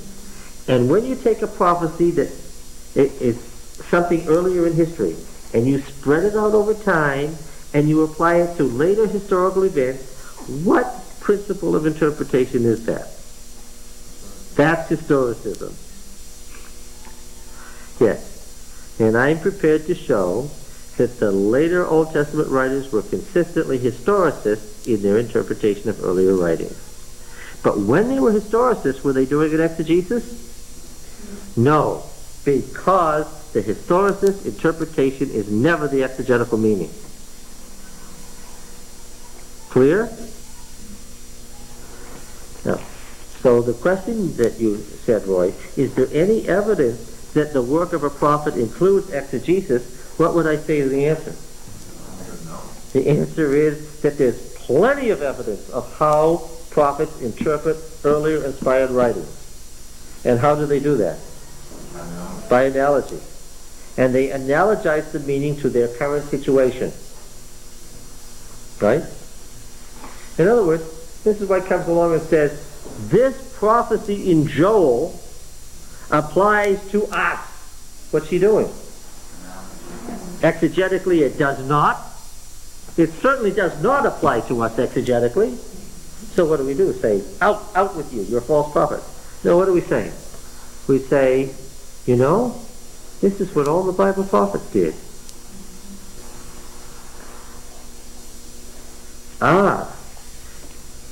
Looking back from hindsight, and look, this is more than 70 years later. The biblical world is here now. I know a lot of things that these men couldn't know. So it's no superiority on our part that when Elder Taylor said, I'd like to ask you to discuss the exegetical value of the testimonies, what would I have said to him? Say, Elder, that's exactly the question. And the answer is what? There is no exegetical value. There is no exegetical value. Do not come to me with one quotation from Ellen White to establish the exegetical meaning of one verse. Because what would I tell you? Mrs. White said not to do it because it wasn't any part of her work. But if you come to me and say, look, the church is erring, and so are you on this point. You've got to reform. You need to revive and reform your life. Look at you. You're whatever. Then what would I have to say? Uh-oh. What? Yes. Now you're giving me the words of a prophet, applying the scripture to my situation. That's what a prophet's work is. Now I can't say, oh, don't worry about it. Now I have to say what? This is my exact responsibility. Okay? Yes.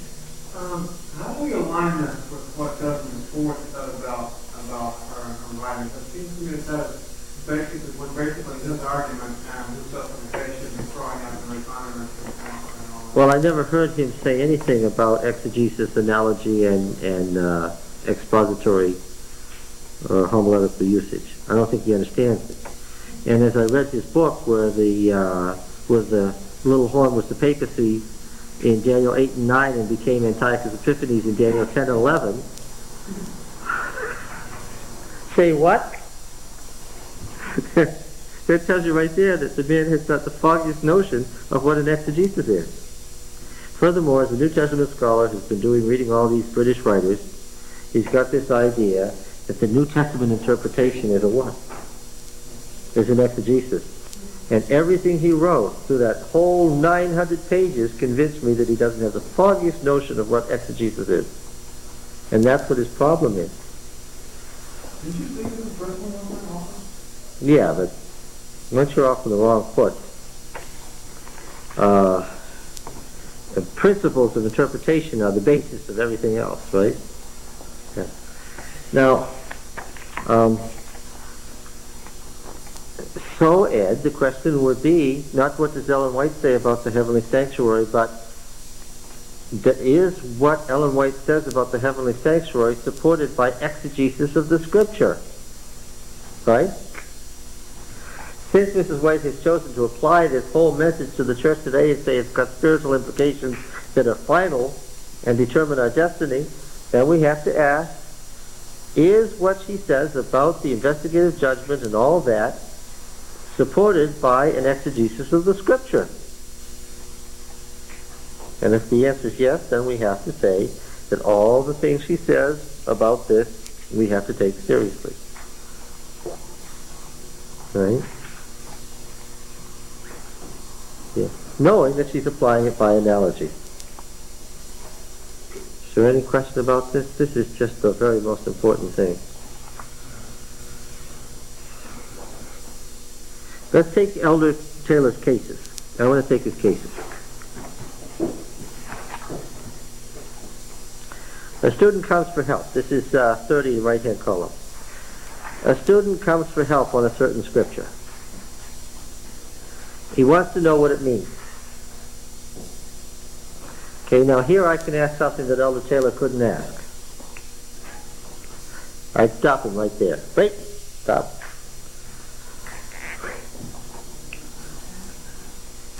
When a student asks what it means, what do you have to ask? Yes. Do you mean what did it mean to the author?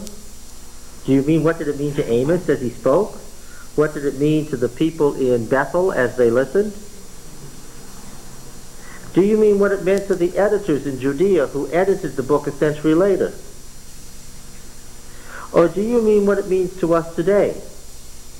Or perhaps what it meant to the first century church? Are you asking for an exegesis? Or an analogical interpretation to Judah a century later? Or an analogical application to us today? Right? Now, the answer is, if you mean you want to know what it means exegetically, then what am I going to do? Then we're going to have to sit down and we're going to have a discussion about the history of religion in Canaan, and we're going to have a discussion about the history of the prophetic movement and how it changed in the time of Amos, and we're going to have a historical discussion about the history of the northern kingdom, and we're going to zero in on the history of the reign of Jeroboam II, okay, and the relationship between Israel and Judah and the differences between their two religions, and then we're going to have quite a discussion about the Hebrew language and its meaning, okay? And now, when all that's done and we've got a sufficient background, then we're going to look at this passage, and within this passage, this paragraph, and within this paragraph, these sentences. And we'll get you an answer, but how long might it take? Well, you've been through exegesis in this class. We've been doing exegesis for nearly 2 years. How long might it take? Is that the basic problem with fundamentalists? They want to have one answer, and that's it? Yeah, and the fundamentalist thinks that it means whatever it means to him, right? Whatever it means to him, he thinks is the meaning. Now, is exegesis the meaning? No, it's the exegetical meaning. Why? If that's all you ever did to the Bible, what would you have? You'd have an ancient history book that was oh so interesting, but what? Well, it didn't have any meaning to us, right? Must we go on from there? Well, of course. So now, after we've got done doing the exegesis, this student, whoever it is, this student in the example here, who wants to know what it means. Once we've got it clear in his mind what exegetical interpretation, what analogical application, what homiletical application, where the words just are used in a sermon but they have no regard to the original meaning, okay? Is it proper for the teacher to explain that scripture with perhaps other scriptures illuminating the text and then bringing in the spirit of prophecy also as additional light on the text? So what would I say? Yeah. It depends on what he wants to know. And hopefully, if we're going to give him a clear picture of the text, how much are we going to tell him? We're going to tell him about exegesis? Yes. Are we going to tell him how it was applied later by analogy to Judah? Yes. We're going to tell him what use Daniel, Jeremiah, Zechariah made of Amos? We're going to tell him what use this passage is found in the New Testament? Okay, yeah. And then what are we going to do? Yeah. So we're going to say, and by the way, did you know that this is an important passage, that it's used by Mrs. White, that she tells us that applies with special force to the church today in the following way? And you want to go and read about that in Education. She comments on the conditions that Amos described, right? And that applies to the church today. So what does it mean? When we say what it means, what's the answer? What is the answer? Well, the answer is all of those things. One is not more valid than the other. It means all of those things. So, but in which of those things did I use the spirit of prophecy? Huh? In the analogy section, application to the church today section. This is why we don't make a distinction between Mrs. White writing on her own and Mrs. White paraphrasing a source. If she paraphrased the source, she paraphrased the source for a reason. Do you understand? Okay. Somebody said to me after last week, well then what we need to do is just get rid of all the sources and then we'll find the part that she wrote all by herself and that's the part we can rely on. No, she used all those sources for a reason, to make a point. Now, when I read a chapter in Patriarchs and Prophets, okay, and let us say it's the last night of Sodom, and I read the chapter and I see, yes, it's word for word from Daniel March's Night Scenes for the Bible, 12 pages long, and 10 of those pages are from Night Scenes in the Bible. But I keep getting sentences inserted where Mrs. White says, so it is with us today, here's examples in society where it's like this. What's she doing? She's broken away from the story, which she used March to tell the story because she said, I'm not good at telling the story. And then she's applying. And then I noticed that the last 2 pages, what has happened? It's moved entirely away from the story, and what is it? It's all application. You'll notice this is a pattern in chapter after chapter in Mrs. White's writing, especially in the Conflict of the Ages series. She'll tell the story, and usually she'll tell the story from a source, and then what? Then she'll apply the story. Okay? And there's no distinction. All of this is distinctly her production. She's using the source for a reason. It's all there. And then she's applying. Now, this applying part is the work of a prophet. Okay? That's why she told the story, so she could apply it. Isn't it also fair to say that in that time, to use what we would call pleasurism then was not a problem? Well, among popular religious writers, it was not. Already at that time, in a scholarly work, it would have been considered just as outrageous as it is today. But popular writers really followed this pattern of borrowing without much concern for it. The concern was impressed on Mrs. White by her staff, and when the concern was impressed on her and she was told it's also an economic matter, some of these authors feel you're taking money away from them, then she said, oh, she hadn't seen it in that light. This is about 1900. And it dawned on her that, oh, this might be taking something away from somebody. Okay. Yes. All right, now, so, we have the student who's come. Would I then bring in the spirit of prophecy as additional light on the text? Would I?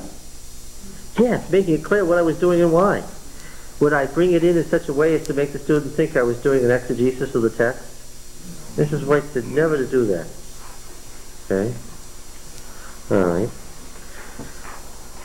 Suppose two students differ on the meaning of a text and they come to the teacher to find out what it means. Here again, what question do I have? Yeah, are you asking what the exegetical meaning was? Is that what you're arguing about? In that case, we're not going to quote Mrs. White at all. We'll find out, if we can, what the exegetical meaning was. We'll find out what Isaiah 40 means, right? And then what? If you're meaning how should we use this today in ministry, we're both going to become ministers. How should we apply this to the church today? Then what?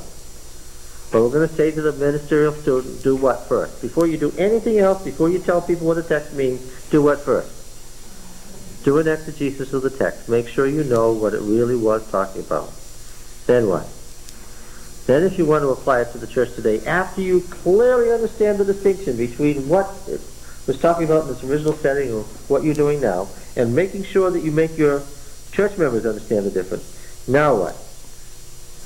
Now if you want to, you can go to the spirit of prophecy, say this is how the Spirit impressed Mrs. White to use the text to apply to today. This is what it means for us today. But even there, I have an additional problem that Elder Taylor didn't think of. I've got a problem that hadn't dawned on him in 1919.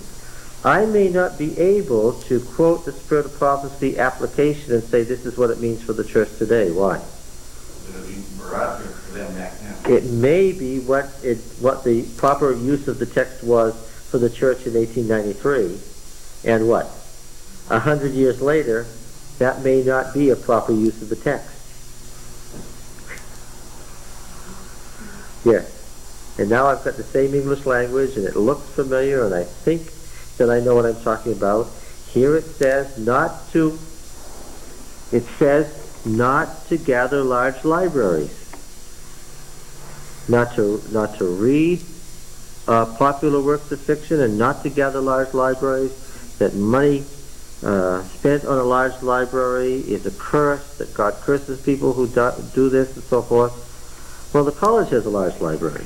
I have a large library. Okay? Yeah.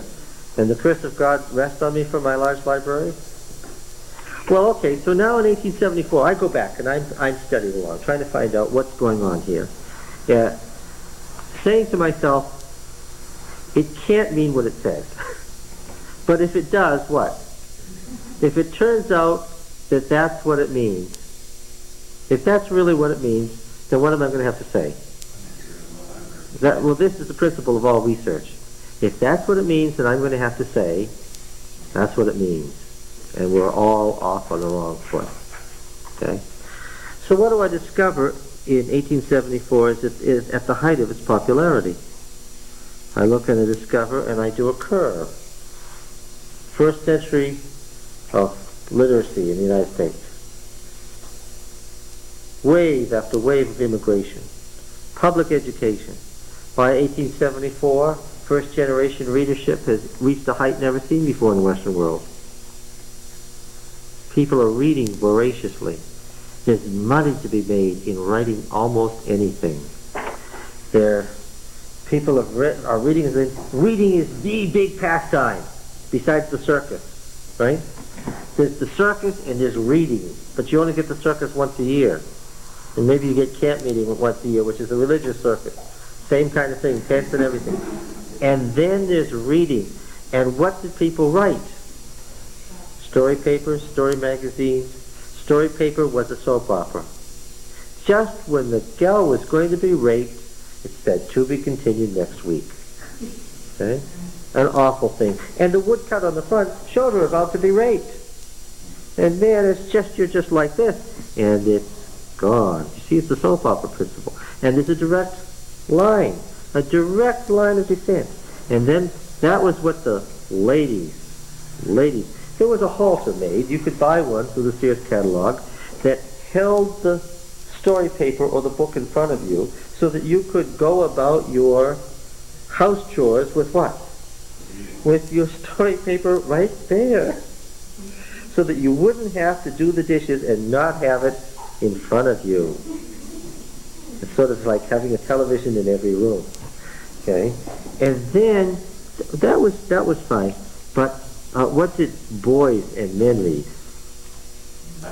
Well, they read the dime novels, which were westerns, yes, or stories about the Civil War, westerns primarily, and they had ethics in these. You could torture the Indian to death, right? You could mutilate the Spaniard, right? But you must never talk back to your father. That was forbidden. Okay? Now, the Beadle and Adams house was the largest publishing house in America. Beadle and Adams dime novels and half-dime novels were the largest production of printed material in the country at the time and the largest publication in the history of the world. And when you looked at the back of the dime novel, it said, collect a whole library of Beadle and Adams volumes. And then there's numbers. See, Prentice Ingraham wrote 90,000 word novel every week for years. It's very rich, you know. Sometimes he's writing too fast. The bad guy's about to shoot the good guy, and in the next paragraph he stabs him. Because Mr. Ingraham forgot what he was writing. And they had plot books. And the plot books were in front of you, and you just chose a plot and you wrote. Make up the names and try to remember what the name of your hero and your villain is, and go to it. Because you got a deadline. You have to have that by Tuesday. You've got to get those 90,000 words in by Tuesday because it has to be printed by Thursday, so it will be out by Saturday night so it can be bought on Sunday. Okay? But it said, collect a large library of Beadle and Adams novels. And here's all these hundreds and hundreds of titles that you could buy and have a large library of novels. And so I'm reading the back of this dime novel and saying, collect a large library of Beadle and Adams novels. And then I see Mrs. White's writing for the same year that it's a sin to collect large libraries of works of fiction, and it suddenly, all sorts of things make sense. And there's the danger, see? Because it's the same language, and the same culture, and we use the same words, and I found that quotation in Messages to Young People, and when I read it in the Messages to Young People, what did I think? I thought I knew the exegetical meaning of Ellen White, and guess what? I didn't. Yeah. Okay. Now, the third case here. Think we can get the third case in? Yes. Suppose two brethren, both of them believers in the testimonies and of course believers in the Bible primarily, have a difference of opinion on a certain text. Is it right for them in their study of that text to bring in the spirit of prophecy to aid their understanding of it, or should they leave that entirely out of the question? Elder Taylor being somewhat tongue-in-cheek. They knew what the argument over the daily had all been about just in the preceding 10 years. They knew what Mrs. White had said in 1909. What did she say? Now see, the argument over the daily is an interesting one because it's over exegesis. The folks were asking, what is the original meaning of the text? What does Daniel mean as he writes this text? What is the intent of the text in its context? What does it actually mean as it's written in Daniel 8? And there the question was one of exegesis. And when it became one of exegesis, Mrs. White forbade use of her writings to settle such a question. And we'll see the many quotes, because she wrote to everybody involved, saying that this was not her work, and it was not to be done. And she was emphatic with a whole group of people, some of them very conservative, some of them not so conservative. She forbade them all to be using her writings that way. The answer to your question is, Mrs. White did not think it was part of a prophet's business to do exegesis.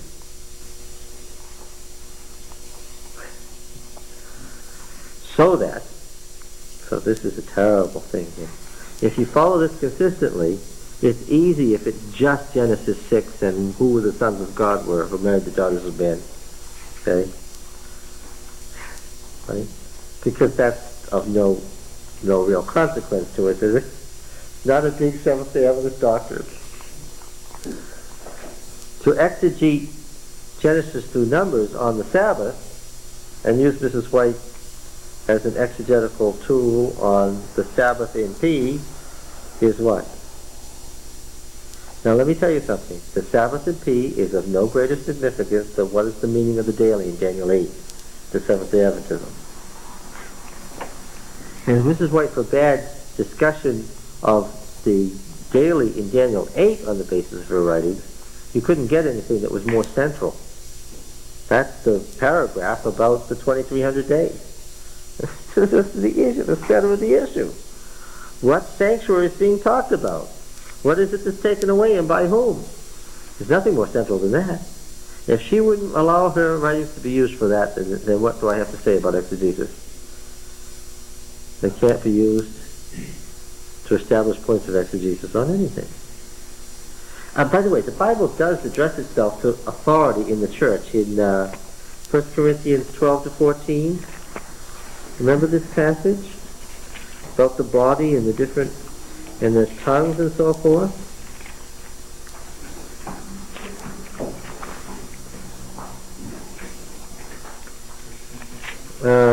1 Corinthians 12.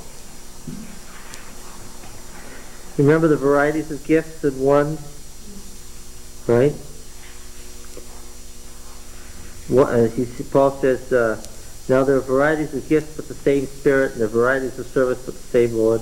There are varieties of working, but it is the same God who inspires them all and every one. To one is given the manifestation of the Spirit for the common good, and so forth. And this is all about miracles, prophecy, ability to distinguish between spirits, various kinds of tongues, another interpretation of tongues, so forth. Then he goes into the long description of the body and its various organs, how each are indispensable. In verse 27, 12 and verse 27. And now you are the body of Christ and individually members of it. And God has appointed in the church. God has appointed in the church. First, apostles. Now what is an apostle? Technical word. There are no apostles alive today. The technical word, apostello, means to send with the written material. It was a common practice in the Roman world that if the governor of Pontus wanted the governor of Bithynia to know something, he'd send him a letter and he'd seal it with his governor's seal. But he couldn't possibly give you all the details of the administrative crisis he was in just a letter.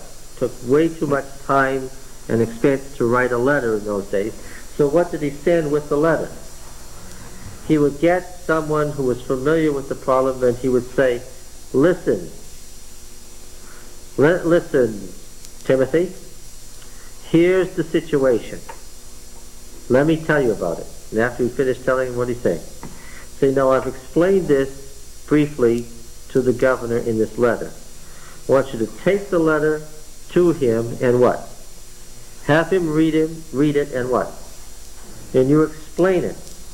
The point of the apostle was, apo means to accompany or to go with in Greek, and stelo means to write. The guy who went with the writing was there to tell the second governor that he had seen the first governor face to face and knew the details. He knew the details. Why? Because he'd been there face to face and discussed it with the man who'd sent him with the message. All right? Now, why was Peter an apostle then? Yeah. So he could tell you the details in a way that nobody else could. Why? He was there. He had discussed it directly with Jesus himself. And he could say, and the other disciples could say, I'm an apostle of Christ. Why? He sent me out along with the message. Now Paul said, I, like an untimely afterbirth, using the exact words, I also became an apostle. How? Because he held in his writing to the Corinthians that he had not had a vision on the way to Damascus, but what? Christ had personally, physically, in time and space, met with him and said, this is what it is, and this is what I want you to do. He claimed his bad vision was the result of that, seeing the glorified Christ. He didn't say, he said, I didn't need to get the message from those who were reputed to be pillars. Why? I got it directly from Christ. They didn't suggest to me that I become a Christian. What? Christ confronted me and ordered me to do this. And so he would always say with great pride, Paul what? An apostle of Jesus Christ. He never gave away his authority to any of the others. That's why if they said, you know, we're a little concerned about some of the things you say, what would he say? I'm an apostle of Christ. I have absolute authority in this matter. Now, and what he says here is very important. He says, now, God has appointed 1228 in the church first apostles. After all, the Christian church is based on what they themselves said themselves about what they themselves had seen, right? That's the first thing we need. Second, prophets, of course. What else would we expect? Right? Prophets inspired by God, gives messages that are directly applicable spiritually to people. Third, teachers. Why does the teacher have higher authority than next the worker, then workers of miracles, then healers, then helpers, then administrators who come way down on the list, then speakers in various kinds of tongues, which are considered last in his list, and he wants you to know that that's not a very important gift. Why would a teacher be considered apostle, prophet, teacher? The teacher has authority. Why? He gets the word out. Well, somebody who just says, I think such and such is not a teacher. And there are a lot of those running around. What? Why does the teacher have authority? They're the ones that kept the movement going, kept the religion going, kept by passing it on. Well, yes. Teaching the Bible or the inspiration of God. Yes, but what the point is, the authority comes from what? The teacher knows why. Because the teacher's business is to study and make sure that the teacher understands it correctly in a way that has authority, right? I mean, the teacher isn't somebody who says, well, I think it means such and such. That's not what the teacher's authority rests on. It's first apostles, second prophets, third teachers, then workers of miracles, and so forth. And he says that's the order in which God has set the gifts in the church. That is the order of authority. Paul placed administration down, further down, because he did not want people to think, and he saw this already, he wrote to Timothy about it, he did not want people to think that what? That administrator was what? By his role as administrator was what? The last word. Was a teacher.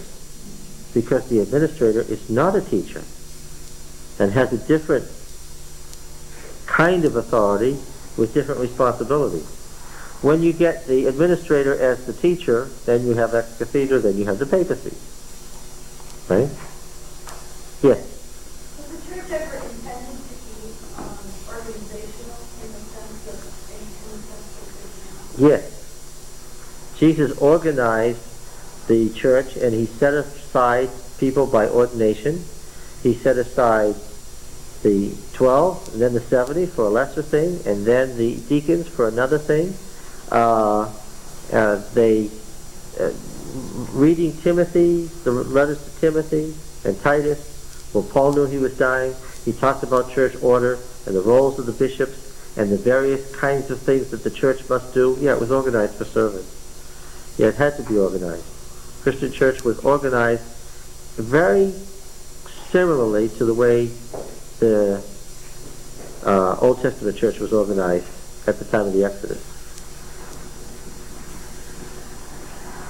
Yes, good question.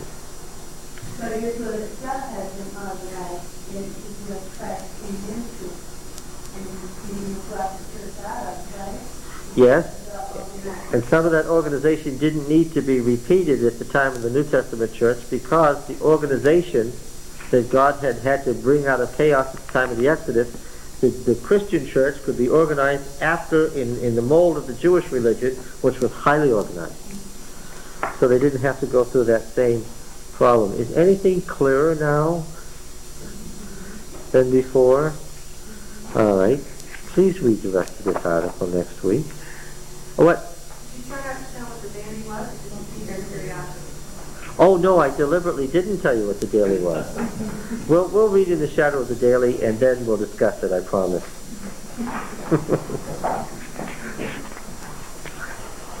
Thank you very much. Hope to see you all next week. This is heavy stuff.